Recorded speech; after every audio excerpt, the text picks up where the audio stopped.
Mechira, and if you recall, the basic thesis, and so far I have not received the hate mail I expected, but I shouldn't count on it, is that Heter Mechira, well, if it's mutter, it's mutter, but those who are against the Heter Mechira, the primary problem would be buying the produce and not eating the produce. And just to reiterate the explanation of why that is so, is that if you are against the Heter Mechira, there are two primary reasons why you are against it.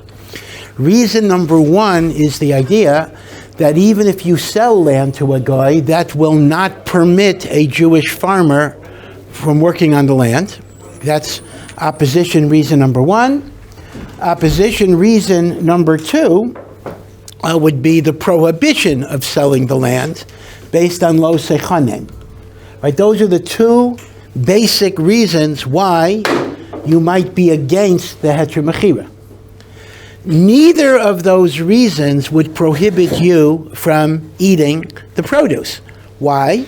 Because even if I maintain that sale to a goy will not allow the Jew to work the land, that just means the produce is shamor or nevad, something that was produced in violation of Shemitah. And there is a machlokas if shamor and nevad is mutter bi'achila, but Rav Shlomo Zalman and many poskim shamor v'nevad is mutter. So even if I maintain that the Jewish guy who farmed the land is committing a sin, that doesn't make it forbidden to me, because all it means is I'm eating shamor v'nevad, and many people are mekel on shamor v'nevad. If you're machmer on that, then that would be a problem.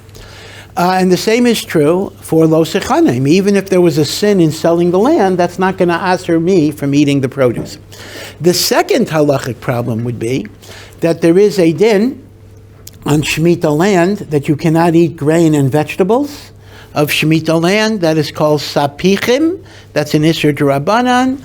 But here it's a davar pashut from the Mishnah that there never was a gezerah of sapichim on land that belongs to a goy. So that would not be an issue either. So as a result, even if you're against the Heter Mechira for either of these reasons, that is not going to forbid a consumer from eating the produce. But to buy the produce has a separate aveira, or a separate problem, and that is you are giving strength, you are supporting economically over a aveira those who are committing a sin, if you take the position that a sin is being committed. And that is why a person who is machmir, not to be samech on the Heter Mechira, is not allowed to buy, but there wouldn't necessarily be an isser in eating if you're a guest or you're invited to a chasna or the like, assuming, of course, you trust the hashgacha generally. That's a separate issue. But now I want to bring up a counterpoint, that there is indeed a point that I had mentioned, but I didn't bring it in yesterday, that may actually create an isser on the consumer to eat. And that is the following. The Chazon Ish, as we know, was a very strong opponent of the Heter Mechira.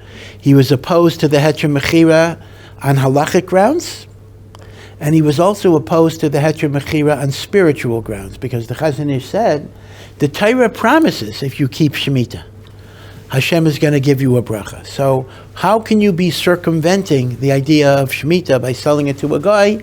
That means you don't have emunah, you don't have bitachon in HaKadosh Baruch Hu's promises. So he was against the Heter Mechira on theological and religious grounds as well. Now all of that is fine, but you will recall the Chazon Ish had a little kinech, a little twist. And he said, since the sale of the land to non-Jews, according to his reading, is a transgression of the negative commandment, lo sechanem, and since the sale is done through shalichus. What do you mean shalichus? A farmer authorizes the rabbanut to sell to a guy. We have a general rule of ein shaliach lidvar aveira. Right, what does that mean? When you make a shaliach to commit an aveira, he cannot function as your shaliach. The action is null and void, which means, in other words, let's imagine I make you a shaliach to be machalal Shabbos. So normally, shalucho shaladam kamoso, the normal rule is whatever you do is like I did it. But when it comes to an aveira, you're chayiv for Chilul Shabbos and not the Mishalech. Even a hitman, right? If I made you a shaliach to kill somebody. Now we know under secular law the hitman is even worse, not the hitman, the one who hires the hitman is even worse than the hitman. In halacha it's not that way. If I make you a shaliach to kill somebody, you're chayav for murder. I'm not chayav for murder because I could say, you should not listen to me. Divrei Rabbi, Divrei Talmud. The words of the master, the words of the student, Divrei Mishomin. This is the famous rule, Ein shaliach lidvar avera. So says the Chazon Ish, if I make you a shaliach to sell my land in Eretz Yisrael to a non-Jew, the shalichus is null and void, and therefore the sale is invalid. So now, if you take the Chazon Ish's position of Ein Shaliach L'Dvar Aveira, that actually means the so-called land that was sold still belongs to the Jew. Now, what does that change? What changes by saying it still belongs to the Jew? Well, Lagabe fruit, it's still the same problem of Shomor and Navad, which is not a problem, but it changes the law of Sapichim, because now the grain and the vegetables did not grow on a Goy's land. The grain and the vegetables grew on a Jew's land. Because of Ein Shaliach L'Dvar Aveira, if it grows on a Jew's land, at that point, I'm not allowed to eat the grain, I'm not allowed to eat the vegetables. So there is a makom like the Chazon Ish, although I'll address why it's not really a problem. There is a makom like the Chazon Ish that the grains and the vegetables of the Heter Mechira might in fact have an Isser of Sapichim, because the land is not the land belonging to a Goy. The land is a land belonging to the Jew because of the rule of Ein Shaliach L'Dvar Aveira. So there actually would be a makom for a person to be machmer and say, I will eat the apples and the pears and the bananas of Heter Mechira, but I will not eat the tomatoes or the like, because, or the bread or the pasta, the cookies, because of Ein Shaliach L'Dvar Aveira. Very, very fascinating. But I want to point out that the Rabbanut in recent years, and that's why you have to keep up with what the Rabbanut does. What do they say? It's not your grandfather's Rabbanut, you know. And that is that they made a certain modification by Heter Mechira that actually addresses the Chazon Ish's Hakpada. And let me first describe this by the analogy of chametz. When you go to a Rav and you ask a Rav to sell your chametz, there's actually two different ways you can do it, and for chametz it really makes no difference how it's done. One way is, I make the Rav my shaliach to sell my chametz. So the Rav is selling chametz as my shaliach. In fact, that's the more common way. There's another way of doing it, in which the Rav actually acquires. In other words, I transfer my chametz to the Rav through an appropriate kinyan. And when I transfer my chametz to the Rav is not selling it to a guy as my shaliach. The Rav is selling his own chametz. Now, for chametz, it doesn't make much of a difference, because the Rav could sell it as your shaliach, or the Rav could sell it as his own owner. But legabe shemitah, there's a tremendous difference. Because here's the thing. If I'm a farmer and I am participating in the Heter Mechira, so if I make the Rabbanut my shaliach to sell the land, then according to the Chazon Ish, you may have a problem of Ein Shaliach L'Dvar Aveira, so the land wasn't sold to a guy. So not only is the farmer violating Shemitah by working his own land, but there'll be an Isser of Sapichim. But what if you structure the sale different? Every farmer sells his land to the Rabbanut for 1 shekel. So when the Rabbanut is selling the land to the guy, even if you go like the Chazon Ish, that they're committing a sin, which they hold they're not, obviously, but they're saying the sale is going to be valid because we're not acting as a shaliach for the farmer. We're selling our own land. So the way the Heter Mechira works today is that the farmer transfers the land to the Rabbanut, and the Rabbanut sells the land not as a shaliach of the owner, the Rabbanut sells the land as an owner. If that is the case, now again, the Rabbanut obviously follows Rav Kook that there's no Aveira. But what they're saying is, even if it's an Aveira, the sale is going to be valid. So the issue, and once the sale is valid, there's not going to be a sapichin problem, because we know that which grows on non-Jewish lands, there's no isser of sapichin. So once again, the Rabbanut actually responded to the chashash of the Chazon Ish by structuring the sale as a sale to the Rabbanut, which then sells to the guy, as opposed to the Rabbanut acting as a shaliach for the owner, and that way you do not have the problem of ein shaliach lidvar aveira. So therefore, I think I can still stand by what I said, that even if you are against the Heter Mechira, generally speaking, the isser would be to buy the produce, the isser would not be to eat the produce. The only remaining claim would be if you make the argument that it's a fake sale, there's no intention, it's a joke, then already there would be an isser sapichim. But as I say, if you validate mechiras chametz, it's very, very difficult to make a distinction at that point. Yeah. Is this logic of the Rabbanut used when selling, a farm not in Shemitah times? If it's not, how could you ever sell that farm, not in Shemitah? Not during Shemitah? Yeah. They certainly wouldn't be allowed to. I mean, to sell it to a guy not during Shemitah is absolutely lo sechanem. There's not going to be a heter there. But could you use this logic not in Shemitah time? Well, again, this logic will not take you that far. This logic will make the sale valid, but it doesn't make the sale permissible, meaning it's still usher. Elamai, the Rabbanut follows Rav Kook that it's mutter, but in order to avoid the Chazon Ish's argument that because it's usher, the sale is invalid, they want to make it valid even if they're doing an Aveira. But the Rabbanut says for Shemitah it's not an Aveira. The rest of the time it would be an Aveira. So this two-step thing would not matter an Isser, but it would validate the sale, after the fact. Okay, so this is an important point in which the Chazon Ish's Nekuda was taken into account. Now, this notion of selling to a guy, we do find in many places. We find it by Chametz, of course. Yeah. Just based on yesterday, Yeah. we spoke about the buying being a problem and the financing of it effectively, financing of Aveira. What would be, and I'm not trying to be... it's not a political question, but it's a question around that you're paying taxes from due to a government that are using those funds for things also causing that aren't electric either. Yeah, no, that's a very good question. It applies, of course, not only to Israeli taxes, but it applies to taxes to any country. There's all sorts of immoral, improper, halachically objectionable practices that are being subsidized, that are being paid for, in part by the money that citizens contribute in taxes. So the question becomes, am I allowed to pay taxes to a government that funds abortion or gay marriage or whatever it would be?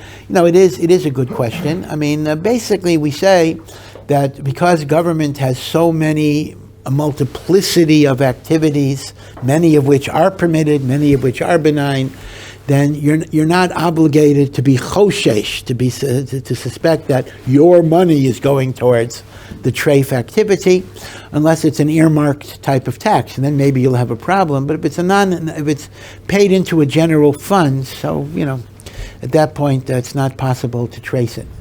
But it is an interesting question, and if too much of the activities are immoral, you may have to find another country, which is true anyway. The Rambam has a famous letter to the communities of Yemen that were undergoing Islamic persecution, conversion and the like, and the Rambam issued a number of important rulings. He said, number one, that even if openly they had to profess Islam in order not to be killed, they could still be Jews in private, and they should be Jews in private and do mitzvos. But then he said, he strongly urges them to leave the country, leave a society where you're not able to keep the mitzvos properly. And he says sometimes a person must flee to the mountains and to the forests and to the caves to get away from the immorality of a society. So sometimes you do have to move, but as I say, in terms of strict halacha, the general payment of taxes, even though some of that tax money goes to immoral activities, is not going to prohibit you from paying those taxes. Okay, alrighty. So this is the issue of the subsidization. Now, again, and again, I'm expecting negative mail from the more Haredi members of the audience. Sorry about that. But I believe this is the halachic position. But bottom line, I do want to tell you that there are people who do treat Heter Mechira produce as treif, absolutely, and they even take the position that the kalim, the pots and the pans in which Heter Mechira produce was cooked, are treated as treif pots and pans, and even kosher produce that's cooked in those pots and pans may in fact become treif because they absorbed this treif food. So I can't deny that to you. I mean, there is indeed such a position, but I think if you go into the inner dynamic of the lumdus, of the problems with the Heter Mechira, I think that is a chumrah that goes way beyond, and indeed Rosh Shlomo Zalman Auerbach seems to not follow that, because he is not a supporter of that. He was not a supporter of the Heter Mechira. On the other hand, he did indicate when you're a guest in someone's home, you are permitted to eat the produce, and the analytical basis of that is what I've laid out, that whatever problem there is with the Heter Mechira does not translate into a consumer problem.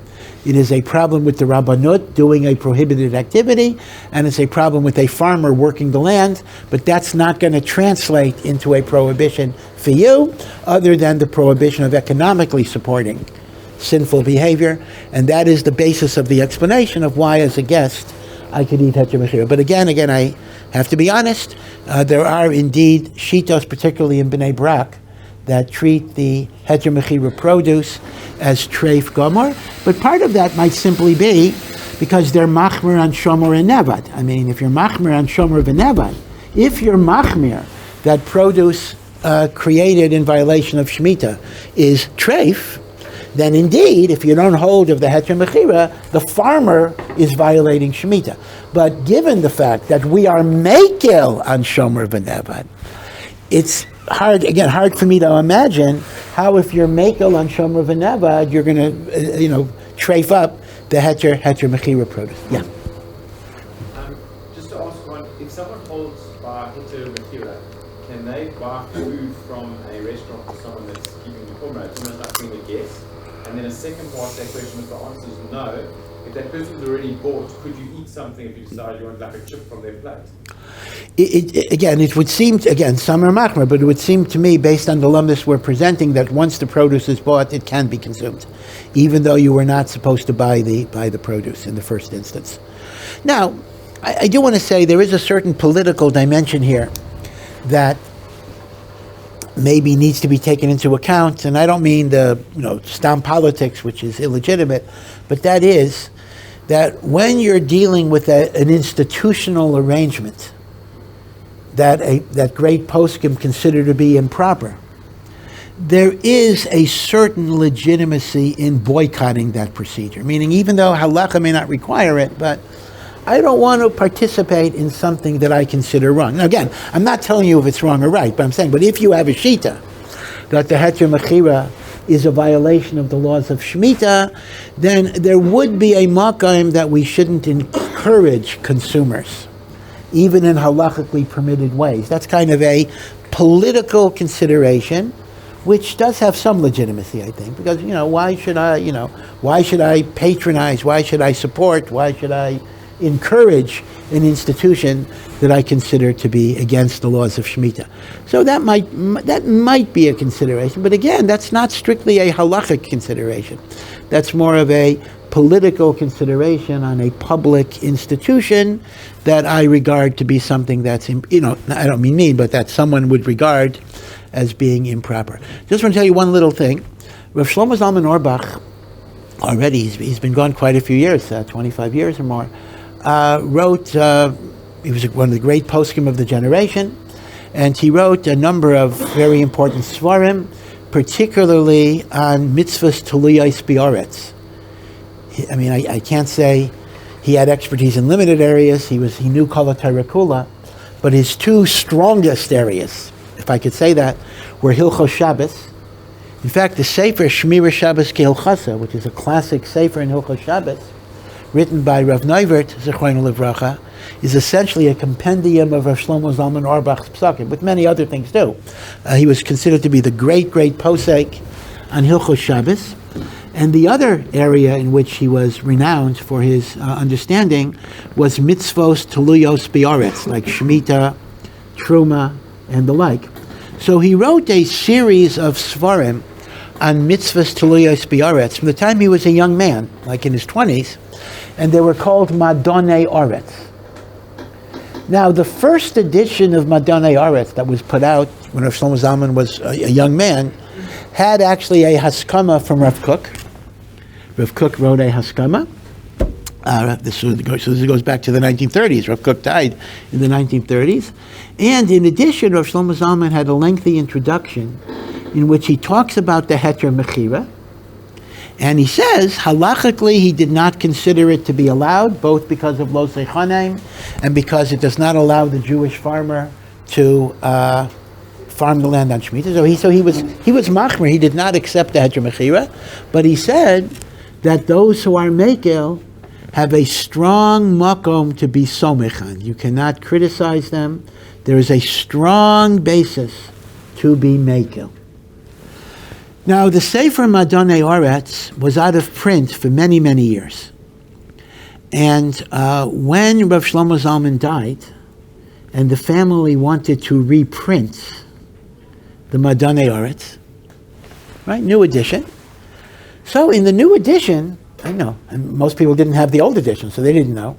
Number one, the Haskama from Rav Kook was taken out. Number one. And number two, Rav Shlomo Zalman's statements that those who rely on the Heter Mechira have a strong basis was also taken out. Censored. Taken out because it didn't reflect the overall worldview in the Haredi community at the time, so it was just taken out. Now, they claim that they added stuff too, because they added other tshuvos, meaning they added material, so this was a new edition. Maybe they took out some of the stuff from the old edition. Well, unbeknownst to them, or maybe they didn't notice it, the copyright expired on the first edition. All right, so at that point it becomes in the public domain. So some Dati Leumi organization republished the first edition, which has Rav Kook's Haskama, and it does have his statement. Again, he did not hold of the Heter Mechira, but he said, Rav Shlomo Zalman, those who rely on the Heter Mechira, yesh lahem makam lismoch. So you can actually go into a Sforim store today, and if you want to get Madonei Aretz on Shemitah, you want to be sure which edition you want to get. Now the problem is, if you're a Sforim buyer, each one has milas, meaning the new edition has actually a lot of extra material, a lot of shelos or tshuvos, etc. So there is stuff in the new edition that you can't get in the old edition. On the other hand, in the old edition, you'll have Rav Kook's Haskama, and you will also have Rav Shlomo Zalman's statement that the Heter Mechira yesh lahem al ma lismach. So I guess your only choice is you got to buy both editions if you want to get the complete picture, or at least buy Otzer HaChachma, where you could get it on Otzer HaChachma. Although I don't know which edition they have. I have to check. Yeah. So, to repeat again, not the brisker like we mentioned before, but these are all Isurim D'Rabbanan, correct? Well, if Shemitah Bizman Hazeh is D'Rabbanan, it's an Isur D'Rabbanan. Yeah, that's correct. So, if stuff like in Although, let me stand corrected. The Lo Seichanim aspect is an Isur D'Oraisa, right? So there is an Isur D'Oraisa involved, which is not a Shemitah Isur, but there is that Isur. Yeah. So if there's an Issur D'Rabbanan which amongst the rabbinic authorities as a machloket is what we should do, so why should we buy contra of Safek D'Rabbanan or Kula? Well, it's not a Safek of Metzir, it's a Safek of Din.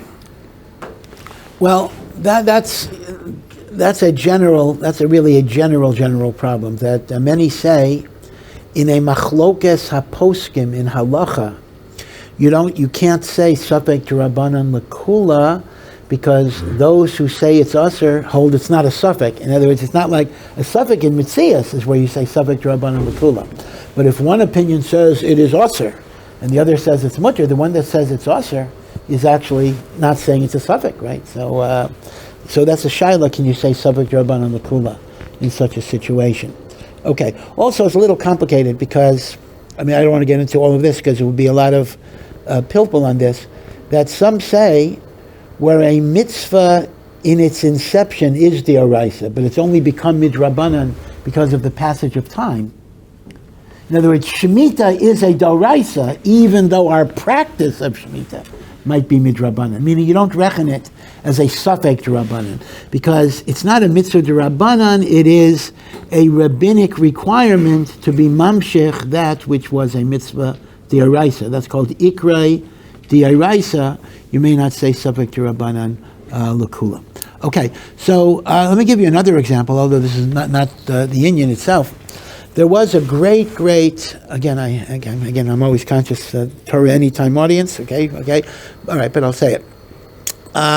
There was a great Rav, I think I mentioned him before, Rav Shlomo Yosef Zebin, who was a great Talmud Chacham. He was the founding editor of the Encyclopedia Talmudis, which kind of summarizes sugyas of Rishainim and Achrayim on all of the topics. In fact, he wrote the table of contents of all the articles that is 60 years ago, which is still the basis of the whole encyclopedia. And he was born in Russia, but he came to Eretz Yisrael, and he was a phenomenal guy and a phenomenal bucky. He would read Sheilus Utshuvos the way we might read a novel. For many years, he wrote book reviews of new Sfarim. So he would take, somebody published Sheilus Utshuvos, he would go through it and he would say, this work is very good, but he missed the Tosefta in Uktzin, and he didn't know the Pnei Yoshua in Mayid Katan. He just knew everything. And he was also a very wonderful writer in Hebrew. His style was amazing. He wrote a number of Svarim, and he was a person who somehow was connected to everybody. He was a Chabad person, number one. He was a Mizrahi person, a Zionist, number two. He was close to the Chazon Ish, to the Brisker Rav. He knew Rav Kook. He just knew everybody. He was accepted by everybody. He was respected by everybody, even though he had shitas that the Brisker Rav certainly would not have respected, but the Brisker Rav respected him. So he was a person who was mechuber to everybody. Rav Kook, Brisker Rav, like Chazon Ish, everybody. In fact, he even wrote one of his many books is called Ishim V'Shitais. This is a phenomenal book. Ishim V'Shitais means personalities and views. This is like biographies of, I don't remember how many, around 10 Gedolim. Chazon Ish, Nitziv, Rav Yisrael Zalman Meltzer, Rogatchover, Rav Meir Simcha, in which he intersperses Maisim with chalakim from their Torah, like shtiklach Torah from the Nitziv, from Rabbi Yisrael Zalman, so you get a sense of their derech in learning, and he would then explain their derech in learning. Like, what was their derech? You want to know, what was the difference between Rav Chaim Soloveitchik and Rav Shimon Shkop? Well, actually, Rav Shimon Shkop is not the Rav Chaim Soloveitchik and, let's say, Rav Yisrael Zalman or the Chazon Ish. He'll kind of explain it, although it's kind of abstract terms, and he'll illustrate it with pieces of their Torah. Ishim V'Shitas, remarkable thing. So he died in the 1970s, I think, the early 1970s. So one of the books he wrote, which is really a very, very wonderful book, is called Moedim B'Halacha, in which he takes every Yom Tov and he summarizes the main Lamdasha questions about every Yom Tov, and then shows what the Rishainim and Achrayim say about them. So if you want to get an overview of kind of, not the halachas, he doesn't go into detailed halachas, but famous questions and analytical structures, Rosh Hashanah, Yom Kippur, Sukkot, Rosh Chodesh, right? So Moedim B'Halacha is really a magnificent book, which everything is sourced. Rishonim, Achronim, it tells you exactly where things are. So you can use it as the basis for further learning and the like. So this is such a great book, such a great sefer, that it was even translated by Art Scroll in a 2-volume. It's called The Festivals in Halacha. This is a translation of Rav Zevin's Moedim B'Halacha. But one little problem. Rav Zevin, as I said before, he was both Chabad and Mizrahi, kind of a Zionist, and he included in the last chapter of Modim Bahalacha a chapter on the most recent holiday in his lifetime. He died, and that was Yom HaAtzmaut, the 5th of Iyar, and he discusses why it would be a Yom Tov, and he goes over the different views. Do you say Hallel? Do you not say Hallel? Yom HaAtzmaut is the last chapter, I believe it's the last chapter, of Moadim Bahalacha. Okay, that's wonderful. So ArtScroll translates Moadim Bahalacha, 2 volumes, but they just leave out the last chapter. The last chapter is not there. Now, if I simply bought the English, I wouldn't know. I wouldn't know. There's no indication that something was taken out, but it was taken out because the yeshiva world does not consider Yom HaAtzmaut a Yom Tov, so therefore it was said to be inappropriate to include it in the book. So, again, I have great admiration for ArtScroll. I don't want to knock them. I mean, they've done Shas and Midrashim and Bavli and Yerushalmi and Tanakh and Cedar, and what they've done for the dissemination of Torah is really, really unbelievable. I know people like to knock ArtScroll. I have tremendous gratitude and admiration for them. So, Chas v'shalom, I don't mean to be generally critical of them.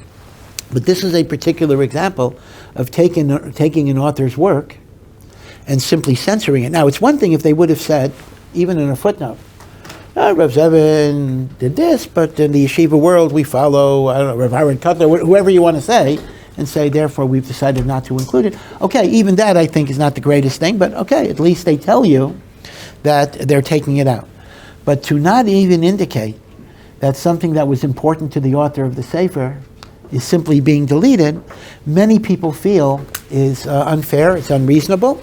And ArtScroll offered a defense. I mean, they said a defense. The defense was, well, Rav Zevin wrote Modim Bahalacha like in 1950 when there was still hope that the state would be religious and would be Torah state. But now that we're in the 70s, the 80s, the 90s, and beyond, it's very, very clear that if Rav Zevin would have been alive, he would have, right? He would have said not to include it because the state of Israel turned into a giant achsava, a tremendous disappointment. So we are simply following the probable desire of the author. Problem was, Modim Bahalacha was a phenomenally successful sefer that went through many editions. Maybe the first edition may have been 1948 or whatever it would be, but Rav Zevin lived until the 70s. So the state of Israel was around for more than 20 years. And there was a lot of bad stuff that happened. And every edition that was reprinted in the lifetime of the author kept the Yom HaAtzmaut chapter. So the idea that Rav Zevin would have been so disappointed by the state that he would have taken out the chapter seems to be negated by the history of the publication of the Hebrew edition. And indeed, to this day, by the way, the Hebrew edition does have Yom HaAtzmaut. It is only in the English that they took out the chapter. Of course, ArtScroll is not publishing the Hebrew one, but the Hebrew one has it, right? So the family didn't decide to pull it. It's still there to this very day. Again, I'm just bringing this out. I don't know why I'm bringing this out. It just reminds me a little bit of the idea that they took out Haskama from Rav Kook, from Rav Shlomo Zalman's Madane Oretz, because Rav Kook, we don't connect to Rav Kook anymore, and the like. And this notion of censorship is not always right. It's one thing to censor a book by an apikoros or whatever it is, a book that has kafira, okay. We don't want our children to see such things, right? So there is room for censoring certain things. But when you have the writings of Gedolei Torah Mamish, the writings of eminent Talmidei Chachamim, who are considered to be great and learned, and we rely upon them, to simply say, we don't want some of their words to get down to our general public, that seems to be a bizayon, really, of a great Talmid Chacham. So just something to think about. There are many other examples as well, but I won't go into all of them. But I just wanted to go over this last point about the Heter Mechira, that the Chazai Nish's taina of Ein Sholiach Lidvar Avera, which is a very strong taina, is no longer a taina the way the Rabbanut presently structures the sale, that it's not through shlichut, it is through the Rabbanut getting ownership of the land and then selling it. Okay, see you later.